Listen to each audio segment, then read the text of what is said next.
Kalau tak biasa, jangan masuk sekarang. Kerana perniagaan ini bukan tentang modal. Perniagaan tentang bakat dan kebolehan.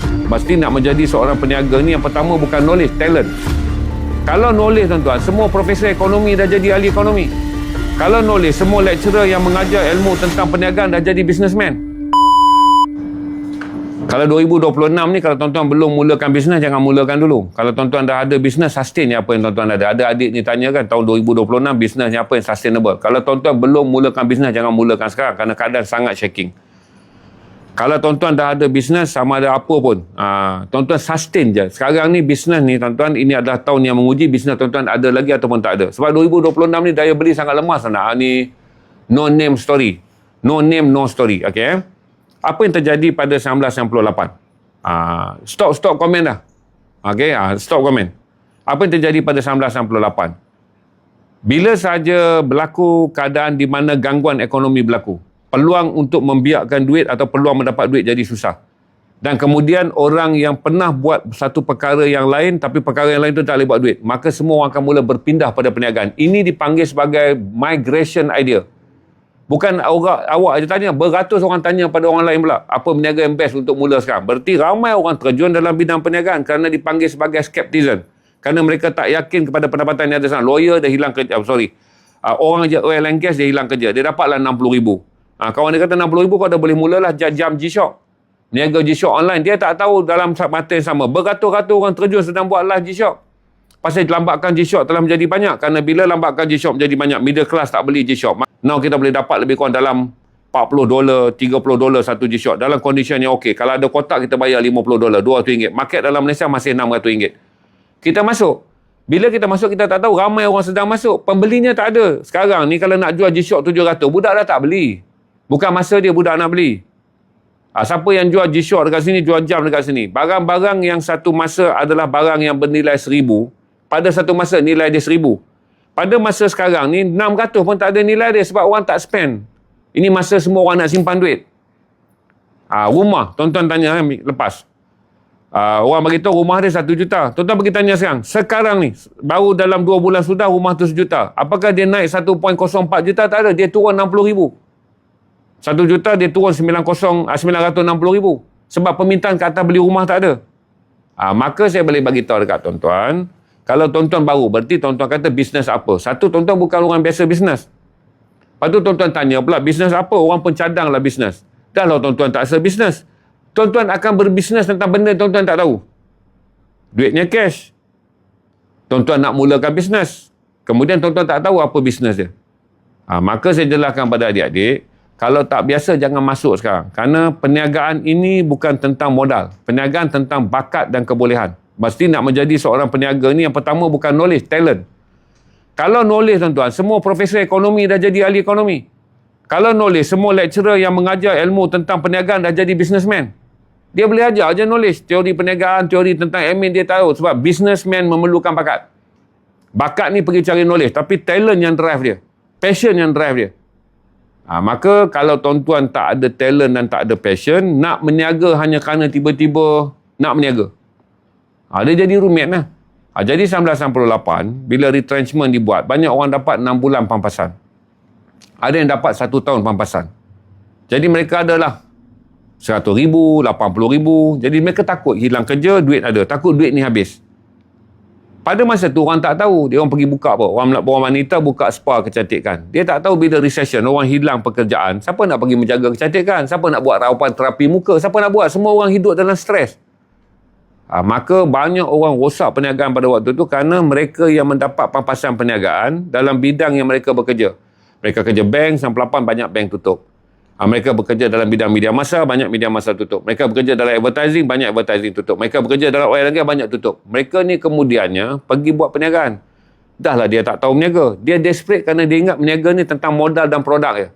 Dia buatlah meniaga. Belilah produk. OEM ke, buat spa ke, buat apa ke. Saya ada ramai kawan buat spa pula kebetulan pada waktu tu. Sewaan bangunan jadi murah di Shah Alam. Dan sewaan bangunan murah di USD 17. Kawan-kawan saya buka spa. Siapa nak bagi spa 100, tuan-tuan?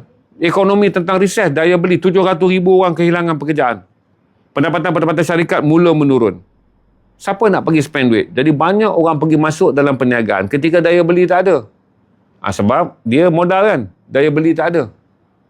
Beli emas tahun ni okey tak tuan? Saya pun tak berhenti nak jamin. Tuan-tuan pergi tanya dengan siapa yang selalu advice tentang ekonomi. Dulu bulan puasa saya dah advice lah. Tapi rasanya advice saya dah betul lah kot. Sekarang harga emas turun. Sebab saya bagi tahu dekat tuan-tuan. Kejap lagi lah saya cerita dulu bab niaga dulu. Emas ni saya sentuh kemudian lah bagi pakar dia lah bercakap. Jadi saya jelaskan kepada tuan-tuan. Bila tuan-tuan nak masuk dalam perniagaan, tuan-tuan akan mengalami masalah di mana satu adalah tuan-tuan bukan ahli perniagaan. Yang kedua, tuan-tuan tanya pada orang pula apa jenis perniagaan. Berarti tuan-tuan blur tentang perniagaan. Jangan mulakan perniagaan. Duit yang ada tu simpan.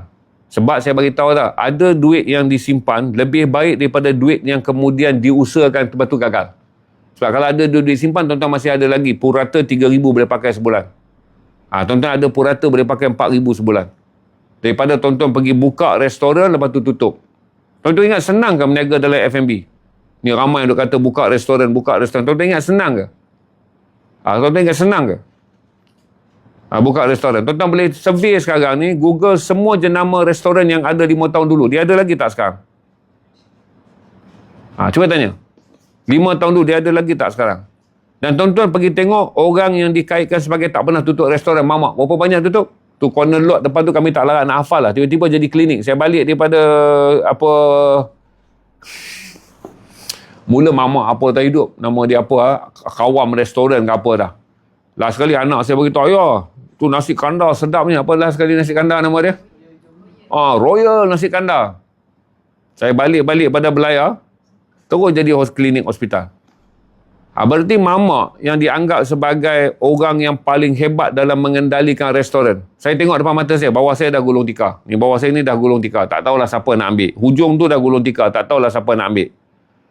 Yang ketahan Q Bistro, kayu nasi kandar dengan Din baru buka. Jadi saya jelaskan dekat tuan-tuan, mereka yang datang daripada tycoon makanan yang hebat, mereka pun survive. Sebab apa tuan-tuan? Kerana F&B ni orang akan sentiasa makan hari-hari. Tapi tuan-tuan kena tahu, bila recess, orang mula mengawal makanan. Dulu Abang Abi buka satu seafood. Dia cerita kat saya. Bang, macam mana abang kata tak? Okey, saya pergi kedai abang penuh. Dia kata tak. Kata Abang Abi, orang penuh lah. Tapi kalau dia ambil ikan, dia tak makan ketam. Kalau dia order sotong, dia tak makan udang. Jadi kata Abang Abi, kedai aku ni buka pukul 4 petang sampai 2 pagi. Kos buruh aku sama. Kos tukang masak aku sama. Tapi orang kan pekerja nak layan meja ni. Tapi satu meja tu telah turun 40% pendapatan. Ni Abang Abi ajar saya tentang dia buka restoran dia dulu. Apa nama dia? Adam Lai. Abang Abi ajar saya. Saya terkejut. Baru saya tahu orang dah pandai pilih lah. Orang datang, kalau ambil ikan steam, ikan 3 rasa, orang tak ambil. Sekor je ikan. Makanlah dia orang. Kalau dia order udang, ketak apa sotong, dia tak order.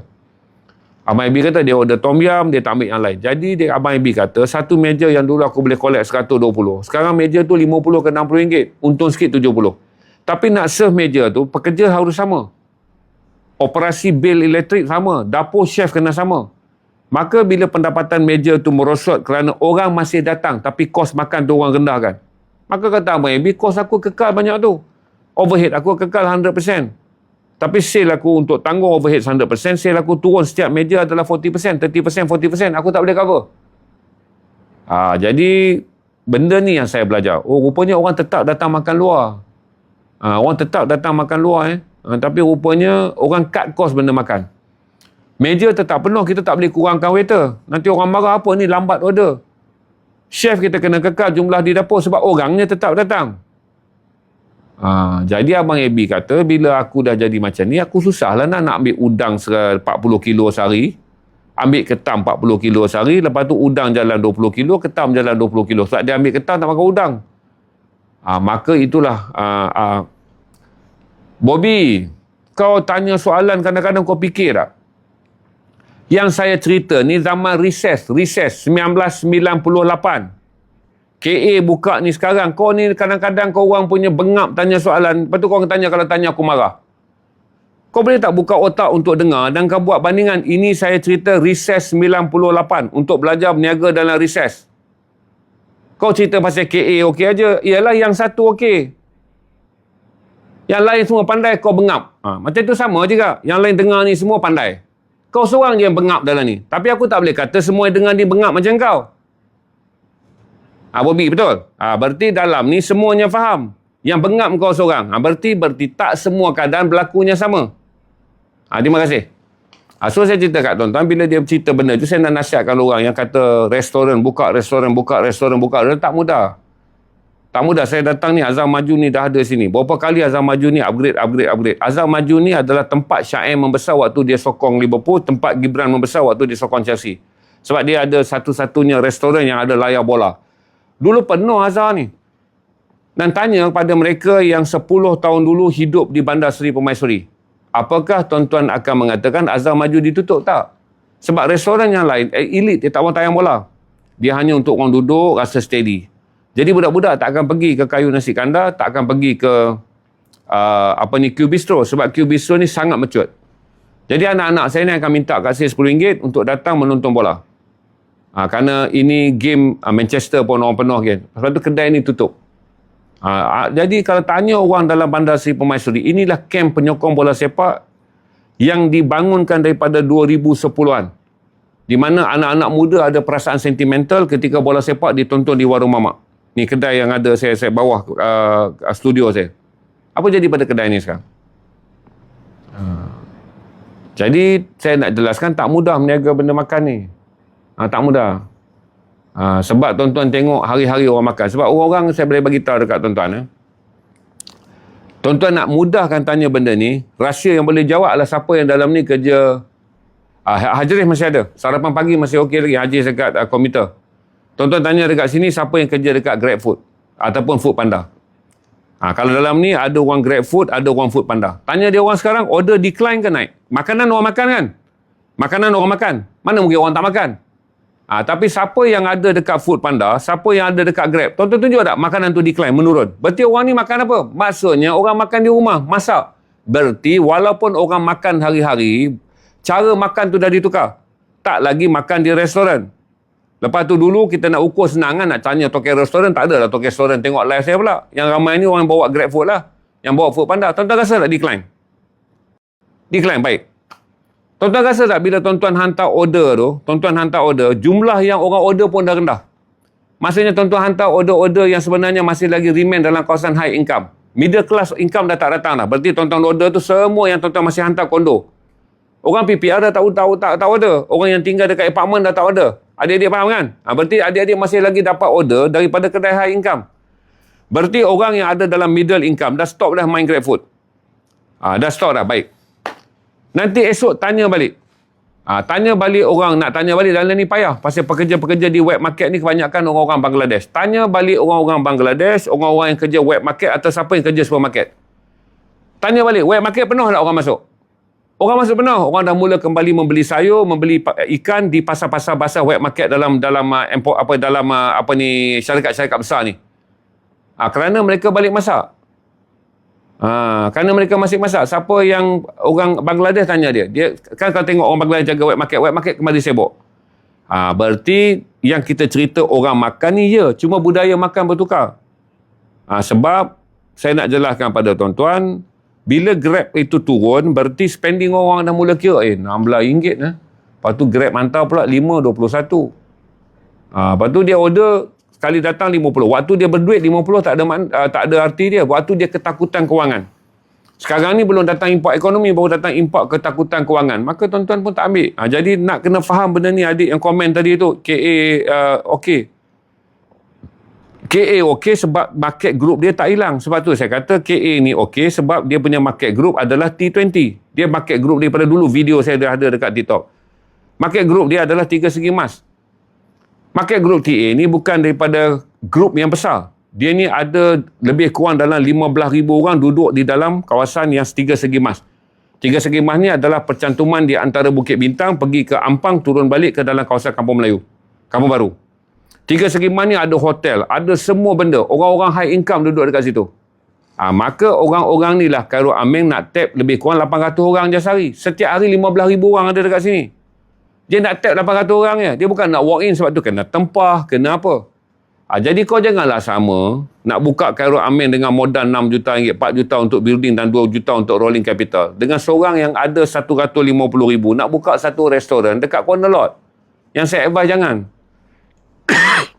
Yang saya advise jangan. Pak mertua saya tu buat makanan. Pak mertua saya ni kalau rajin pergilah jumpa dia. Dekat ikan bakar Padang Temu tu. Siapa duduk Melaka, janganlah pula saya tak promote, tak pergi, tak apa. Pak mentua saya dia banyak tak terima daripada Singapura. Ikan bakar Padang Temu tu. Dia pak mentua saya meniaga makanan, saya faham lah. Bila harga makanan naik, kedai tak boleh naikkan harga makanan, dia sustain. Jadi kalau tuan-tuan area Padang Temu Melaka, okey, bila harga barang naik, ni sekarang ni ikan naik apa semua, mereka tak boleh naikkan. Kalau naikkan mereka kehilangan pelanggan. Sebab sekarang ni kan nak tunggu orang lari je. Muara Sungai Duyung tu. Sekarang ni nak tunggu sebab orang lari je. Jadi kebanyakan orang meniaga kedai makan ni, dia tak akan buat sebab lah bagi orang lari. Sebab apa? Kalau ikan dulu kita jual RM35, RM28, siapa yang jual ikan bakar ni? Sekarang ni harga ikan kan dah kena transport diesel naik harga. Harga ikan ni datang dekat kita RM18-20. Kita naik je harga RM40, itulah sebab orang lari. Sebab di bawah tekanan perniagaan di mana orang merasakan kata kos sara hidup meningkat, harga makanan meningkat, kita iakan dengan menaikkan barang tu, orang lari lah tinggal. Jadi banyakkan orang kedai ikan bakar apa mem? Kedai ikan bakar Muara Sungai Duyung. Pak mentua saya tu, kedai ikan bakar Muara Sungai Duyung. Jadi tuan-tuan faham berarti kedai makan sekarang tak akan naikkan harga. Sebab kalau dia naik, dia menjadi trigger point. Trigger betul lah makanan mahal, orang lari. Maka nak sustain, kos naik, margin dikecilkan. Nak sustain, kos naik, margin dikecilkan. Nak sustain, kos naik, margin dikecilkan. Itu yang saya kata, waktu sekarang ni yang penting adalah bertahan. Bertahan. Sebab tu saya bagi tahu dekat tuan-tuan, siapa yang dah meniaga sekarang ni macam saya meniaga kan, kita nak bertahan je. Hinggalah period yang kita rasa stable, nanti besok kita boleh bernafas.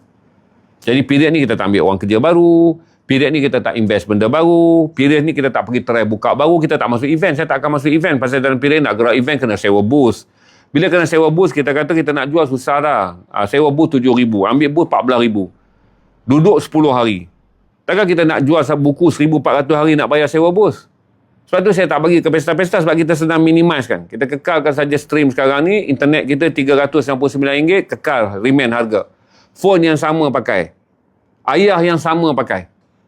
Jadi saya cakap benda-benda yang saya panggil kata cakap senang tu Haji, saya tak tahulah. Kalau tuan-tuan kata yang susah, tuan-tuan pulang lah. Sebab saya cerita susah. Macam ni tuan-tuan kan.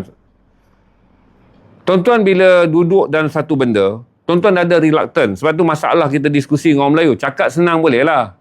Engkau macam ni boleh lah. Sebab tuan-tuan relax. Tuan-tuan rasa nak tolak semua pandangan orang. Tuan-tuan kata orang tu cakap senang. Ya, kalau dah semua susah, tak payah buat.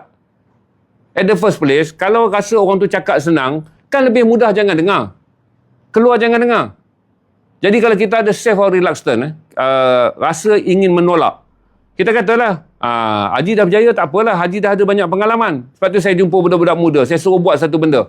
Haji dah banyak pengalaman tak apalah. Abang dah ada banyak experience. Dia nak cerita satu benda yang sebabkan dia tak payah buat. Jadi saya kata, kau jumpa aku buat apa? Macam tadi katakan, cakap senang. Baik tak payah dengar. Jadi masalah saya bercakap senang ni kerana rambut saya dah beruban dan saya bercakap benda yang saya dah lalu daripada tahun 84. Pekerjaan profesional saya buat ni 94. Umur saya 59. Tapi kau nak duduk dalam reluctant, di mana kau kecewa, lepas tu kau tak nak buat benda apa, kau rasa macam cakap aku ni push kau kena ubah diri, cakap aku ni push kau untuk kena kerja kuat, lepas tu kau rasa kau tak nak buat, lepas tu kata, cakap senang, sebab kau dah hidup sebagai orang yang gagal, kau dah hidup sebagai orang yang kata cakap apa pun dalam dunia tak boleh ubah. Kau tunggu Nabi ke-26 datang pun, untuk turun untuk kau seorang pun. Nabi tu akhirnya balik. Kerana dia kata betul lah Muhammad yang terakhir. Sebab budak ni aku tak boleh bantu. Maka saya cakap pada tuan-tuan, untuk tuan-tuan faham, pekerjaan dan juga perniagaan, dia bukan masa yang sesuai untuk tuan-tuan buat. Sebab tu siapa saja yang ada, bertahanlah dulu. Bertahanlah dulu. Saya di online dah 6 tahun, di media, di TikTok nak masuk 2 tahun. Saya dah faham dah.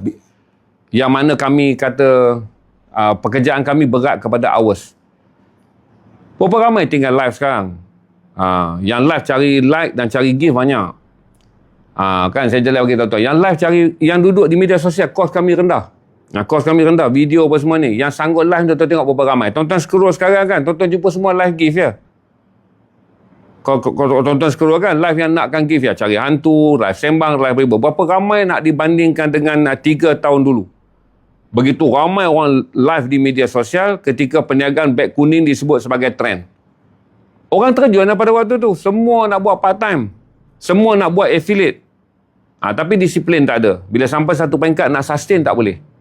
Satu peringkat di mana datang sikit 1 bulan, 2 bulan, 3 bulan yang slow dia tak boleh. Maka tuan-tuan tinggal.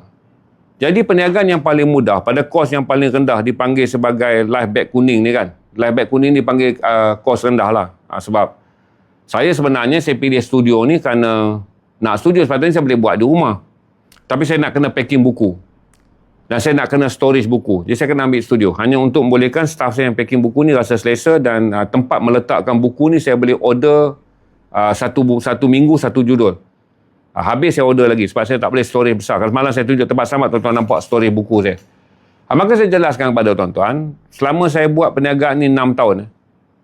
Dan saya nak tunjuk nanti jadi sombong. Print sekejap Arif, kedai nombor 1. Saya berniaga buku tuan-tuan.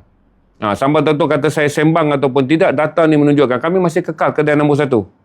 Bagi minggu pertama bulan Jun. Ni saya tunjuk data dia.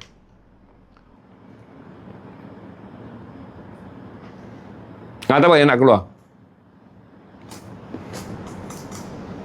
Kami jual buku tuan, bukan jual benda-benda popular. Ini report.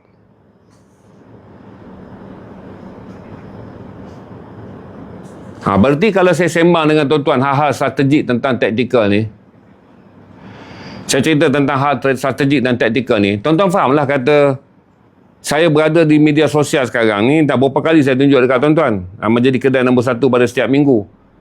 Tuan-tuan akan faham. Supaya tuan-tuan ni belajar yang mana saya ni orang yang tak kedekut ilmu. Saya cerita dekat tuan-tuan, semua bukanlah benda yang saya bayangkan, strategi yang saya atur. Bukan senang tuan-tuan, saya bukan jual gincu. Saya bukan jual rambu-ramba dan saya akan jual, bukan saya jual pakaian pora-pora. Saya jual buku tuan-tuan, benda yang dikatakan orang paling susah orang nak beli.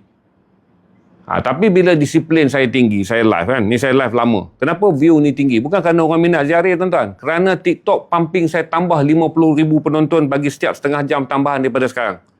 Jadi, tuan-tuan tengok ni kan, 7.8. Saya pun tak rasa bangga. Kerana saya telah melepasi 2 jam live, nak masuk 3 jam. Bila saya lepasi, TikTok belanja trafik dekat saya. Kerana nak cari orang yang tekun tu susah. Dan TikTok belanja trafik dengan saya kerana saya ada beg kuning, iaitu rakan niaga TikTok.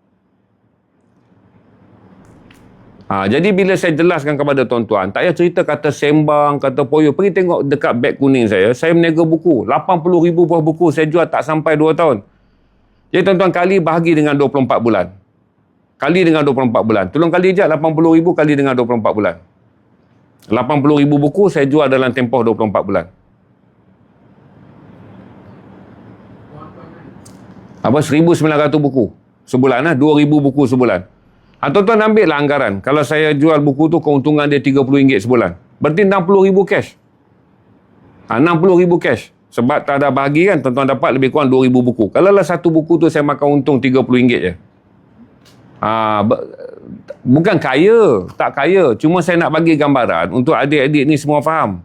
Kadang-kadang cerita jadi macam sombong. Tapi saya nak bagi adik tuan-tuan faham. Bahawa pekerjaan ini tak datang kerana apa? Kerana satu adalah committed. Committed TikTok bagi trafik. Malam ni kita jam 7,800. 7,800. Siapa yang baru kali ni dapat beginner dalam ni, angkat je. Baru first time dapat abang. Baru first time dapat abang. Ataupun baru first time dekat abang. Saya tak ikut abang, tiba-tiba nampak muka abang. Sebab budaya TikTok adalah selagi lama kita stream dan kita ada beg kuning. Dia anggap ini adalah passion businessman. Seorang peniaga yang sangat sabar. Dia bagilah trafik. Sebab dia bagi trafik untuk memudahkan saya meniaga. Sebab saya rakan niaga TikTok melalui ikatan beg kuning. Jadi komitmen ni memerlukan sebab tu saya live panjang. Sebab TikTok dah balik, saya kena sustain 5 jam sehari. Petang saya ambil 2 jam, malam saya sembang dengan tuan-tuan 3 jam. Tapi saya tak boleh sembang benda yang saya tak kehilangan trafik. Sebab kalau tuan-tuan tak bagi klik ni, tuan-tuan tak bagi klik ni, saya tak capai 1 juta. Dia tak belanja lah trafik. Maka saya jelaskan pada tuan-tuan, inilah cerita kenapa saya kata tadi nak berniaga tak mudah.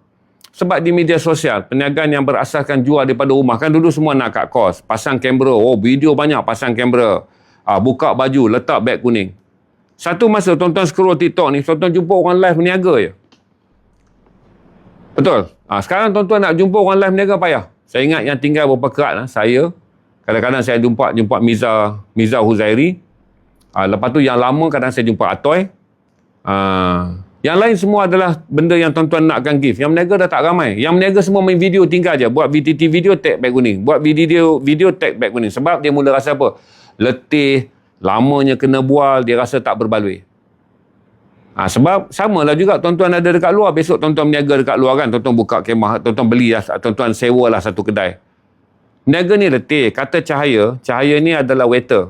Waiter yang Selamat paling minat. Tapi sekarang Selamat dah tak minat dekat dia. Jadi tak kata Cahaya. Nama budak lah Cahaya.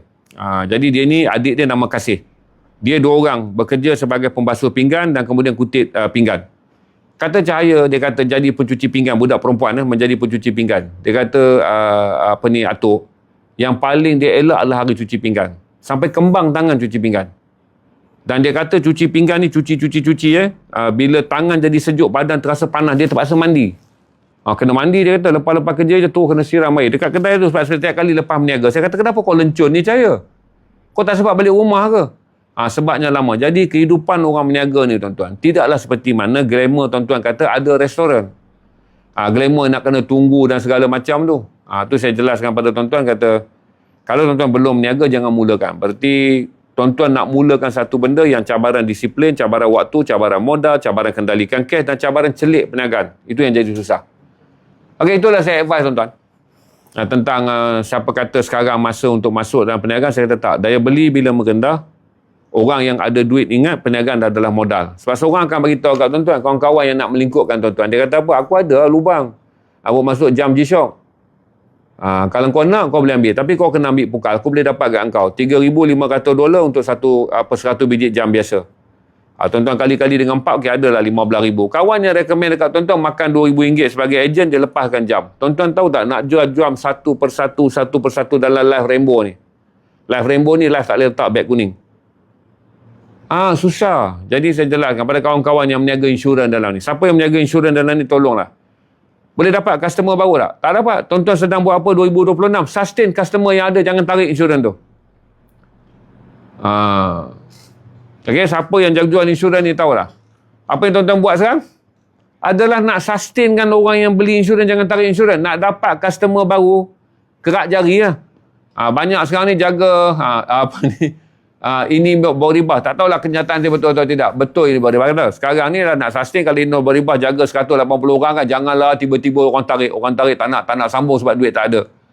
Beribah duk call customer tu, sabar bang, abang dah jalan dah 4 tahun. Teruskanlah.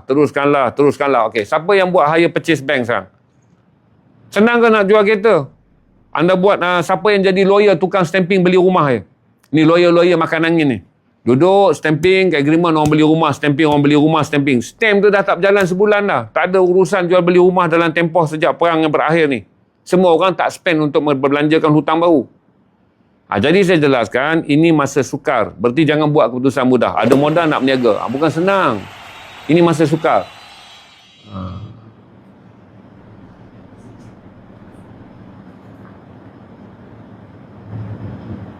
$350,000 orang tidak renew insurans.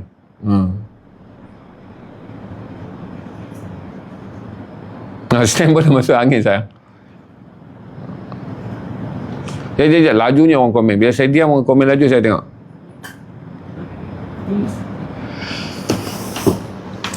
Buat loan kereta okey kan masa sekarang? Kalaulah pendapatan tuan-tuan stable, tuan-tuan tak termasuk dalam senarai syarikat yang... Tuan-tuan, orang yang tanya ni buat loan kereta kan? Kalau NLJ, awak hidup dalam benda yang tak terikat dengan kementerian sekarang. Berarti awak bukan pekerja dalam sektor oil and gas.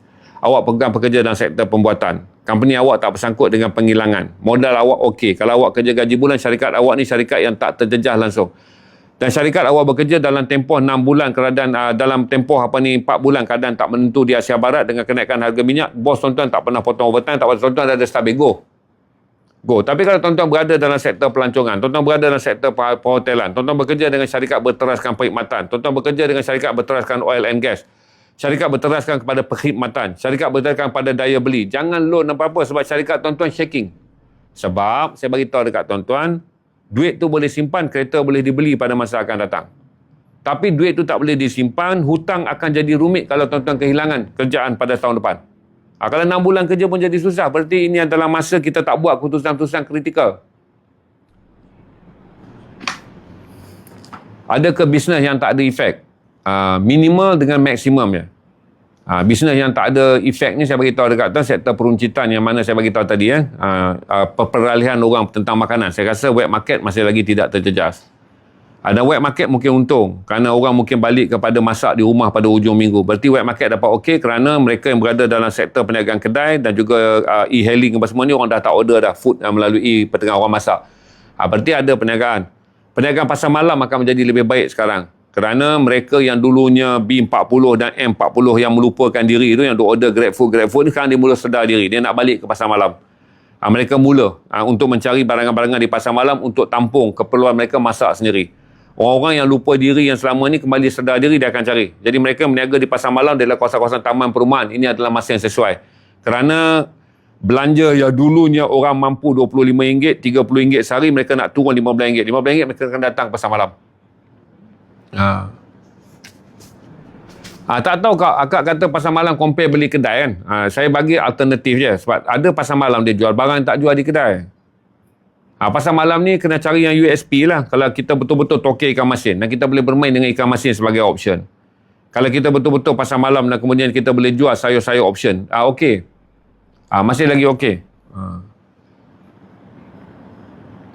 Logistik akan rendah permintaan dia. Siapa yang kerja dengan syarikat logistik, dia akan rendah. Sebab semua pergerakan ni logistik yang paling pendar orang minta. Sebab apa? Bila barangan permintaan dan juga industri huluan dan hiliran menjadi pelan, logistik akan terjejas. Kalau bisnes beg kuning jual baju, okey. Bisnes beg kuning jual baju tu okey. Cuma bakat untuk menjadi orang yang menjual dalam live tu okey ke tak? Produk yang anda nak jual tu ada buyer ke tidak? Sebab kalau tuan-tuan jual baju, saya nak jelas kepada tuan-tuan, baju ni sampai dah tak tahu dah muka siapa yang jual. Jawapan logik saya ni, baju ni tak tahu dah muka siapa jual.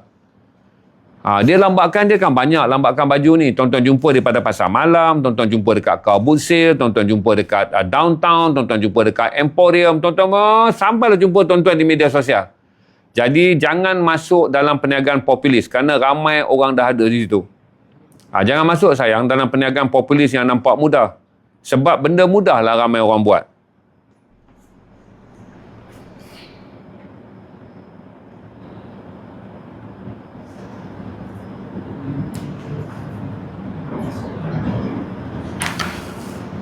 EV saya rasa kereta keseluruhannya akan drop. Arif, cuba tengok je Arif laporan Persatuan Pengeluar Kereta bagi suku laporan Persatuan Pengeluar Kereta 2026. Kita akan tengok apa kata laporan Persatuan Pengeluar Kereta. Tapi saya tahulah adik-adik yang tadi dah bagi tahu kan, nak jual kereta pun payah. Dan kita pun faham tak ada siapa pun nak masuk untuk beli kereta pada tahun sekarang ketika keadaan tak menentu. Dan saya fikir kata akan drop. Siapa yang saya cuba tengok sekejap. Siapa yang duduk dalam perniagaan kereta tahulah. Dia bukan tentang produk. Tuan-tuan jangan komen, saya jawab sekejap. Kalau ikut laporan, quite stable. Menurun pada bulan Mac, sedikit tinggi pada bulan April. Tapi bulan April bukan bulan tulen kerana orang beli sebagai pertukaran kenderaan musim perayaan. Pasal April kita raya. Kita tengok. Bis telco saya tak tahu kamu nak beli company telefon ke?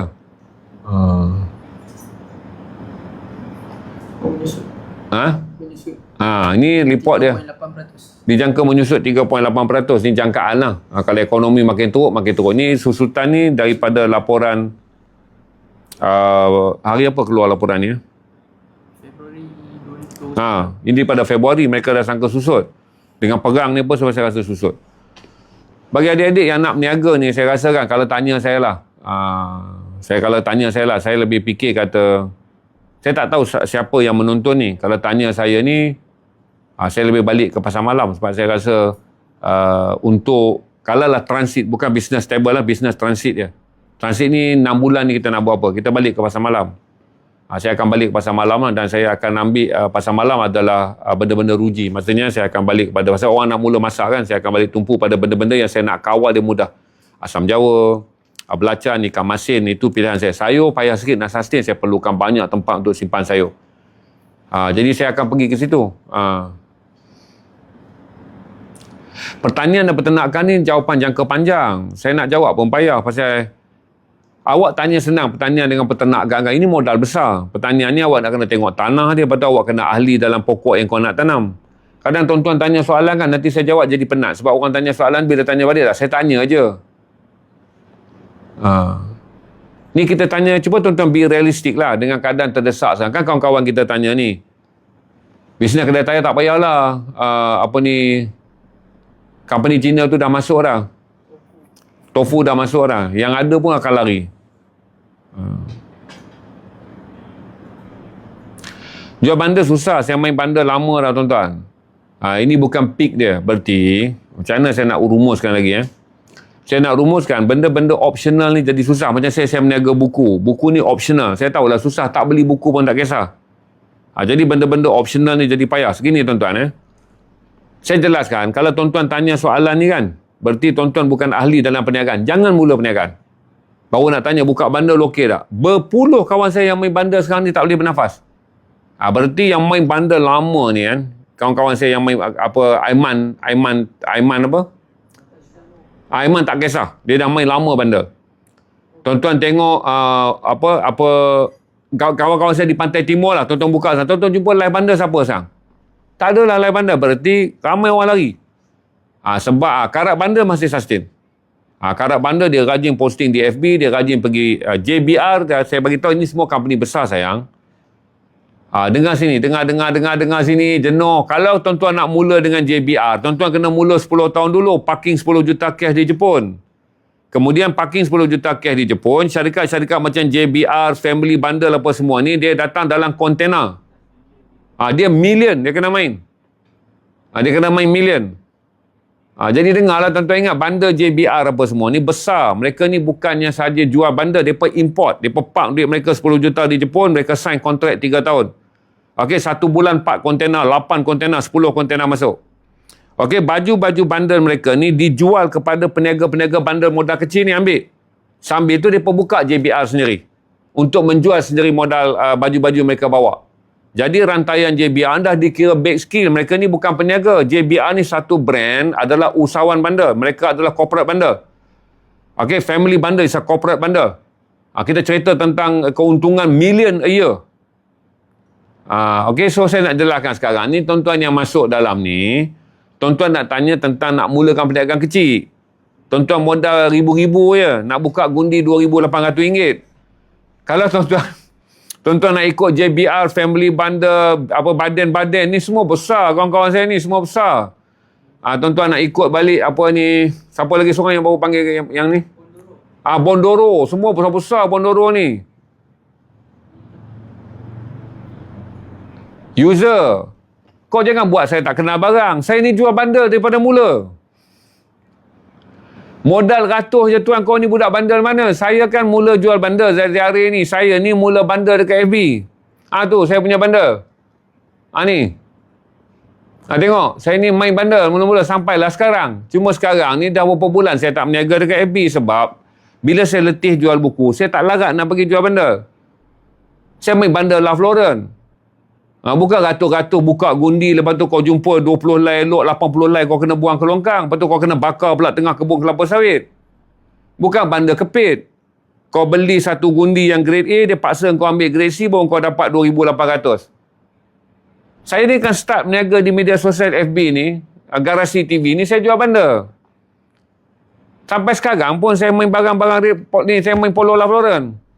Bandar saya, Pondor Select.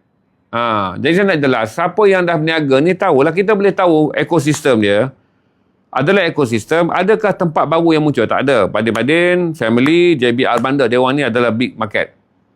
Mereka adalah big market. Okey? Lepas tu adalah kedai-kedai kecil. Lepas tu adalah festival-festival bandar. Tuan-tuan tengok jumlah festival ni dah jadi kurang. Yang kekal Makan Fest je. Bundle event yang lain dah teruk. Sebab saya ni kan selalu kawan-kawan bandar minta saya buat promotion. Jadi saya kenal lah dengan community. Jadi saya nak jelaskan pada tuan-tuan, Tamudah Second Street ni bukan bandar lokal. Dia adalah satu syarikat Jepun yang bawa masuk barang ke sini. Dia buka sambil barang dia masuk ke Malaysia. Dia buka sekali kedai dia dekat Malaysia.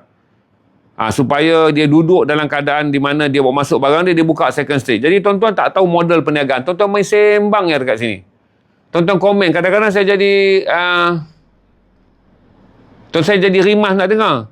Sebab tuan-tuan komen benda yang tuan-tuan tak tahu langsung kepala ekor. Jadi susah lah. Bila saya jadi letih pula nak kena jawab benda-benda yang saya kata buang masa saya untuk sebut tuan-tuan. Sebab tuan-tuan bercakap satu benda yang tuan-tuan tak tahu yang saya ni dulu jual bandar. Saya jual bandar. Dulu saya buka Levi's ni, satu gundi 120 lay. Buka, tak ada daya. Naik saiz habis. Siapa yang follow saya dekat Garasi TV dulu? Saya buka baju baseball. Siapa yang pernah masuk dengan saya main baju baseball? Daripada baju cotton vintage, sampailah baju 3 lay RM20. Semua orang tahu. Pom jual. Sampai last kali saya berhenti bukan sebab tak ada orang beli. Saya berhenti sebab tak boleh bernafas. Jadi saya tahulah sampailah sekarang saya dah beralih pada buku. Buku ni mudah, naik satu tajuk, saya elaborate je. Bandar ni saya letih, saiz 34, panjang 32. Brand apa, color dah turun ke tidak, ni jatuh grade macam mana. Lepas tu tuan-tuan tanya peha dia, cutting dia, relax tapered ke, slim tapered ke, saya nak dia. Saya letih nak kena jual. Bila saya dah jual buku, kemudian saya rasa buku pun saya mahir sebab saya penulis buku. Jadi orang nak tanya cerita ni, kalau pakaian, dia ni memang main bandar, tengok abang ni pakai bandar. Kalau jual buku, abang ni writer. Abang ni memang reader. Bidang dia pun memang literature. Maka saya jual buku, weight ada pada saya. Saya cerita konten tentang marketing strategi. Mana saya share dengan tuan-tuan. Sampailah tuan-tuan petikai bandar. Sebab siapa yang tengok lama saya jual bandar. Sampailah last kali tu saya pergi belayar. Live saya dekat FB kan Arif jual barang-barang yang hujung tu. Lepas tu kita tak ambil dah barang gundi. Sebab satu adalah cost mas because ringgit compare to bila kita jadi susah ni adalah dulu 10 dengan 10. Ringgit 10 dapat 100 baht. Sekarang 13 dengan 100. Duit kita 13 ringgit 100 baht. Jadi kita terpaksa mengeluarkan ringgit yang banyak kerana baht naik tinggi. Tapi barang tu bila sampai kat kita tak boleh naik harga. Polo RL kuda besar. Saya boleh main 100.5. Kalau satu gundi saya ambil dapat 15 lay. Kalau 100 lay, dia ambil sekarang ni gundi dia 180 lay. 180 lay, saya boleh dapat big pony 10 lay je. Yang lain semua barang yang padan. Bila saya jual dekat tuan-tuan 3 hari, modal gundi saya 2,800. Saya boleh jual dekat 7,000 ya. Baik saya jual buku. Saya naik satu buku, lepas tu saya explain satu buku. Tuan-tuan tekan je beg kuning. Sebab bila saya cerita satu buku tu dia boleh dibeli oleh berpuluh orang lagi dia larat. Kalau saya naik bandar, selai nak explain, saya dah tak larat, saya dah tua. So saya bagi tahu kata, bukan bandar ni benda ratus-ratus. Yalah kau beli ratus, siapa nak beli balik dengan kau? Kalau main bandar ratus-ratus ni, kau tak boleh main gitu. Kau kena pergi tapak binaan orang Indonesia bekerja tu. Kau kena pergi pasar Borong Selayang jumpa orang India. Kau buka belakang tu. 3 lay RM10, 3 lay RM5. Jadi beli puluh-puluh, jual pun RM1. Baru semalam kau dengar cerita gundi bandar ni. Lepas tu hari ni kau nak ajar pakcik pula. Orang hantar dekat saya RL satu gundi, big pony ada 20 lay pun saya dah tak ambil sekarang. Saya tak ambil sebab dia tak berbaloi.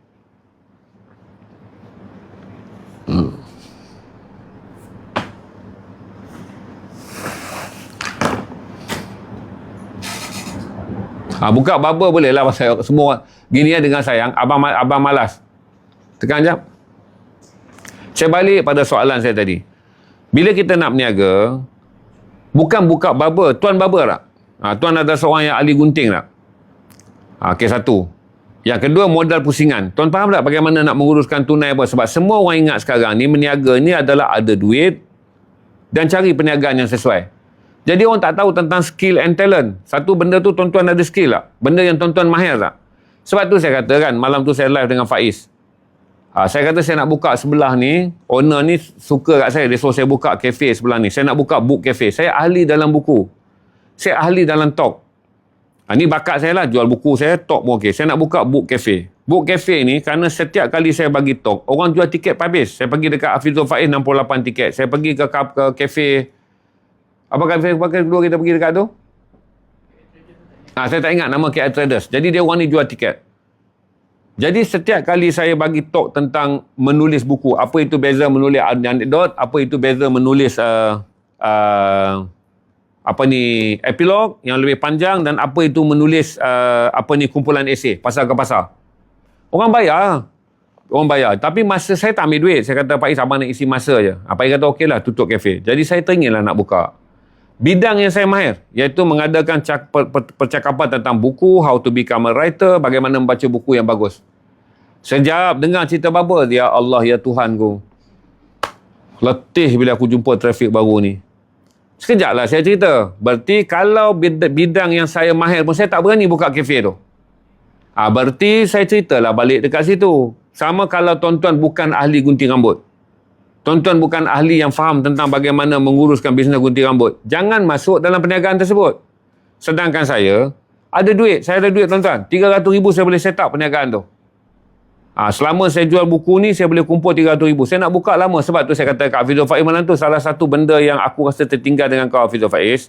Waktu kau datang dekat aku tanya, apa dah nasihat untuk kerjaya yang kau dah nak tinggalkan? Kau tak nak lagi makan gaji. Aku kata, buka syarikat buku. Kau buka syarikat buku. Cepat kau maju tentang kita menjadi besar. Lepas tu kau buka pula kafe tumbuh. Sebelum Faiz bercita-cita buka kafe tumbuh, saya dah 3 tahun. Hari-hari duduk bincang dengan Noah, kita nak buka tak Noah kafe sebelah ni, Noah? Isnin sampai Jumaat, Isnin sampai Khamis, kita live. Jumaat Sabtu Ahad, kita live sambil ada audience di kafe. Okay, petang sebelum aku live, kita buka workshop. Untuk become a writer, become an editor, become bidang yang saya mahir. Kerana saya adalah orang buat kerja-kerja advertising dan kerja-kerja advising dan kerja-kerja konsultasi lama. Pun saya tak buat. Jadi saya nak cerita tentang barber tadi, bukan tanya soalan, buka kedai barber okey tak, buka kedai makan okey tak. Saya cerita sekarang, adakah anda orang yang tahu tentang pekerjaan tersebut? You get the skill or not? Macam saya nak bagi tahu. Dalam saya pergi, orang invite saya untuk bagi talk dalam kafe, semua tiket saya sold out. Okey, tiket saya sold out. Saya tak berani buat dekat tempat saya. Saya pergi ke Faiz. Kau nak, kalau kau berani buatlah Faiz, abang tak berani. Buat. Lepas tu ada satu kafe milik PTS buat dekat KLTS pun penuh orang datang sebab mereka nak mendengar bagaimana membaji pembaca yang cepat menangkap konten sebuah buku.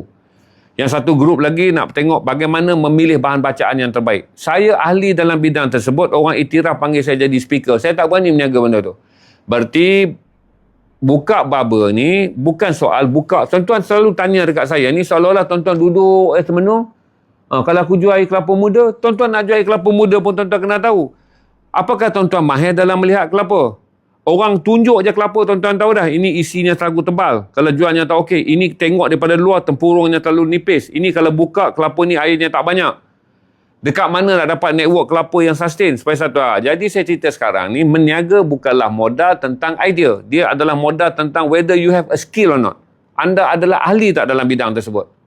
Kalau bukan ahli, jangan meniaga. Nanti kita menumpang kepada orang. Abang AB ajar saya. Okey, kawan-kawan dia buka restoran Tom Yam, ambil lah orang restoran daripada selatan Thailand jadi tukang masak. Dia pun datanglah masak. Masak-masak restoran tu laku. Gaji apa Abang AB kata, kawan-kawan dia bagi 2,500. Datang orang sebelah, dia kata 2008 datang. Budak petani pindah. Jadi kita kehilangan perniagaan kerana sos pun orang buat, tukang masak pun orang, tinggal dapur tu kita menggeleding. Sebab kita hanya reti duduk kat cashier je. Saya owner kedai ni. Saya bubuh nama sedap sebab saya nak yakin kau orang makanan saya sedap. Lepas tu saya bubuh sedap Tom Yam. Sembang boleh lah. Lepas tu tiba-tiba esok budak tukang masak resign sebab orang sebelah tu panggil dia bagi 2,800. Okey? Lori ikan yang hantar dekat kau tu pun pergi hantar ikan dekat kedai sebelah aja. Maka kerana kau tak tahu pasaran ikan, kau pun tak gerti masak. Esok orang interview kan, semalam ni kau cerita kan, saya namakan sedap sebab saya yakin saya yang paling sedap. Nama saya Tom Yam. Esok, lusa viral video. Inilah saya malas ambil pekerja datang daripada Selatan Thai. Masa saya pergi ambil dia susah, mak dia semua tak ada kerja. Saya ambil dia, saya bayar gaji dia, datang sini 3 bulan dapat RM300, dia tinggalkan saya. Orang pun confused. Mana video yang dulu? Video yang dia nama Tom Yam sedap sebab dia yakin Tom Yam dia paling sedap, ataupun dia menangis kerana kerana tukang masak Tom Yam dia dah lari. Jadi dia bukanlah tentang tuan-tuan marah tadi kan. Tuan-tuan kata orang tu tanya asal kedai tentang barber. Kenapa saya sebut tentang kedai buku? Saya ahli dalam buku. Saya ahli tentang speaking buku. Itulah bidang yang saya mahir. Saya adalah penulis sebut. Kalau tuan-tuan pergi Google ZRA Stream tu, saya boleh kata lah, kalau kau tak yakin dengan aku, kau tengoklah wiki aku, kau tengoklah award aku, kau pergilah dekat Goodreads. Saya Zainal Rashid Ahmad Goodreads, tengok dekat situ apa orang review. Ataupun kau ambil je AI, apakah Zainal Rashid Ahmad seorang penulis yang bagus? Cukup pakai AI je, kau tengok panjang AI tu lapor. Itu pun saya tak berani buka kafe buku. Sebab apa? Tuan-tuan tanya saya, sebab apa saya tak berani buka kafe buku? Sebab saya bukan ahli dalam perniagaan kafe. Bukunya ya, kafenya tak. Saya tak tahu tentang mesin kopi, saya tak tahu tentang kopi, saya tak tahu nak cari tentang bukan bartender, tukang buat kopi, saya tak tahu. Jadi tentang kafenya tu saya bukan ahli. Bukunya dah betul. Jadi senang sayang. Jadi kalau aku ambil barista, masa interview, aku dah kerja interview orang banyak dah. Awak boleh kerja 7 hari. Kalau ada 9 hari seminggu pun saya kerja, Cik Zainal. Saya dah lama dah nak mencari bos yang macam Cik Zainal. Kalau ada 26 jam sehari, Cik Zainal, saya kerja 26 jam sehari, Cik Zainal. Cik Zainal, ubahlah tarikh 1 bulan 40 hari. Saya lah orang yang akan bekerja jadi barista. Terkejut kita ambil pun dia kerja. Ambil kerja Jumaat demam, Sabtu sesama. Lepas tu hari Ahad doktor suspek ada TB. Hari Senin doktor suspek ada COVID. Mati. Aku dah baca kopi, aku tak tahu. Mesinnya aku pun tak tahu. Tekan switch pun aku tak tahu. Jadi aku buat live TikTok ya. Tu pun kau tahu tak? Semalam betul tak? Aku gagap nak cari flip camera. Kerana TikTok dah ubah dia punya format. Kan semalam ni, aku tak kerti nak ubah flip camera. Tu pun aku syukurlah janji orang nampak muka. Cari-cari jumpa je kat butang tu. Dapat tekan flip camera. Korang tahu tak? Kata aku tak tahu buat share. Kalau orang nak masuk live, aku tak tahu nak buat screen, bagi-bagi screen ni. Aku tak tahu. Aku on, harap keluar inilah Ilham ajar aku. Lepas tu ayah cakap je. Ilham admin daripada rumah. Apa tu nanti buku ni ayah jual je. Jadi yang tak buka kafe buku tu, buku keahliannya aku. Kafe ni aku bukan ahli.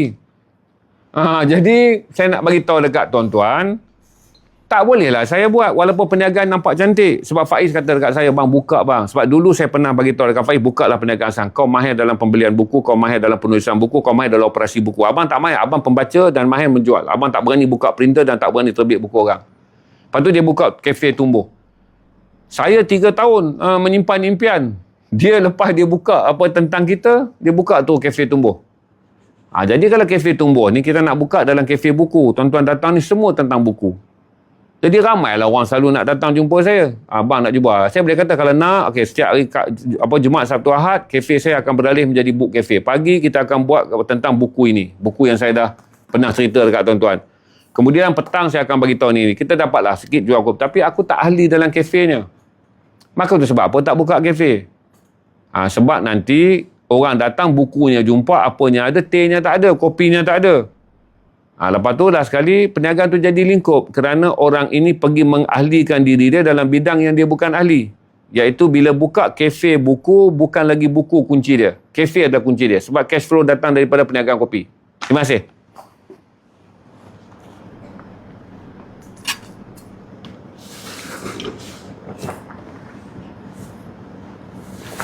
Cuba dulu Haji. 200,000 tak cubalah. Kalau 2,000 buka. Okey, kalau aku nak buka kan, aku nak kena set up saya. Macam aku set up studio ni. Kau tengok aku jual buku tepi jalan, dapat duit aku set up studio ni. Nampak tak? Dalam gambar nampak Am? Ni. Saya set up studio ni. Kan saya duduk tepi jalan lama jual buku tepi jalan dengan mengambil set-set percuma di Kuala Lumpur. Aku live dekat korang daripada Dataran Merdeka, aku live korang daripada KLCC, aku live semua tempat free. Bila live dapat duit simpan, barulah buka studio ni. Jadi sekarang ni aku dah tak ada lah duit luar. Aku tinggal. Lepas tu kalau sekarang ni duit jual buku aku dah buka 200,000 buka kafe bukan main-main lah dik. Bukan cuba lah. Mesin kopi pun 12,000, 15,000. Kau jangan kata cuba. Cuba ni mengorak perempuan boleh lah. Tak ada, tak dapat wiwit. Lepas tu dia tak toleh. Tak apalah lalu begitu. Dia bukan cuba try test. Cuba kalau tak berjaya lingkup. Tak boleh lah. Sebab dia bukan cuba kau try test tengok je. Tak boleh. Dia cuba lepas tu gagal lepas tu lingkup.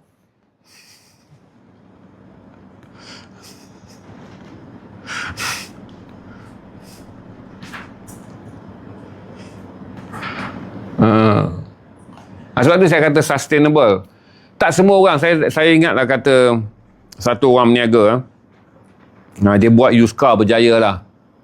Dia kata bukan semua orang ada bakat meniaga. Baru sejak tu lah saya tanya dia apa maksud dia bakat. Perniagaan dah talent. The art of business. Macam mana orang jadi penyanyi. Ramai orang suara sedap tak ada jadi penyanyi sebab dia tak ada karakter menyanyi. Ramai orang suara sedap, muka handsome. Tuan-tuan tengok kan, ramai tak? Suara sedap, muka handsome. Tapi kenapa tak berjaya? Yang kekal muka pecah pintu sampai sekarang. Datuk Atan bukanlah handsome sangat. Dia kekal sampai sekarang. Berarti dia bukanlah saja tentang suara dan bakat menyanyi. Dia tentang karismatik. Tentang personality orang. Sebab tu tuan-tuan tengok kan. Arif boleh je barista tak payahlah. Daripada aku tak mengkelai dengan dia. Lepas tu aku mengkelai dengan dia sebab daun dia aku nampak macam pokok. Bila dia buat daun kan, aku nampak macam pokok. Lepas tu aku kata daun kau macam daun terup lah. Dah jadi macam kad judi dah kopi kau ni. Daripada bergaduh baik tak payah. Sebab dia nak buat daun tu, last sekali jadi macam kad judi dah. Dah jadi macam sat bagong lah. Orang main judi sat bagong dah, baik tak payah.